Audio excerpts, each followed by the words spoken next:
মেহেরপুরে বেড়েছে ডেঙ্গুর প্রকোপ। চলতি মাসে জেলায় এই জ্বরে আক্রান্ত হয়েছে শতাধিক মানুষ, কিন্তু এডিস মশা নিধনে কার্যকরী কোনো পদক্ষেপ নেই নগর কর্তৃপক্ষের।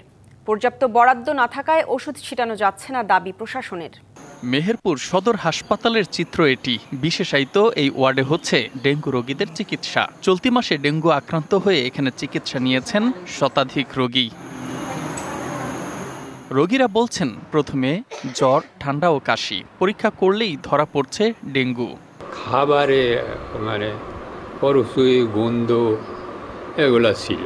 টেস্টগুলা করার পরে আবার শেষে বলল যে আপনার ডেঙ্গু।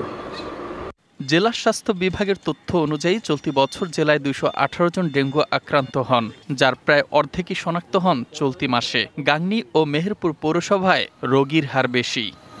ওয়ালটন এখন দেশের সীমানা পেরিয়ে পৌঁছে গিয়েছে 50টিরও বেশি দেশে। ওয়ালটন, ঘরে ঘরে, বিশ্বজুড়ে।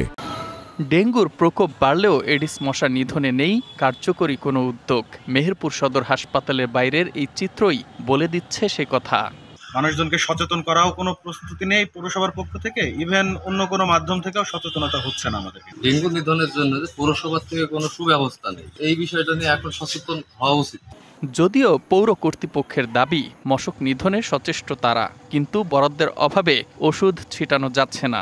সরকারি অর্থ মশক নিধন পারপাসে খুব কম অর্থ পেয়ে থাকি। আমরা আমাদের চেষ্টা করছি যে পরিষ্কার পরিচ্ছন্নতা অভিযানটা এবং মশক নিধন অভিযানটা সুষ্ঠুভাবে পরিচালিত করার জন্য। ডেঙ্গু আক্রান্ত হলে অবহেলা না করে দ্রুত হাসপাতালে আসার পরামর্শ চিকিৎসকদের।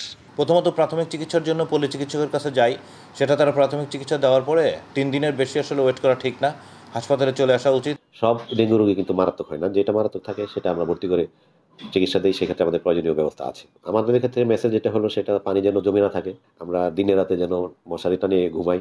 পাশাপাশি ডেঙ্গু প্রতিরোধে নাগরিকদের আরও সচেতন হওয়ার পরামর্শ তাদের। DBC news desk.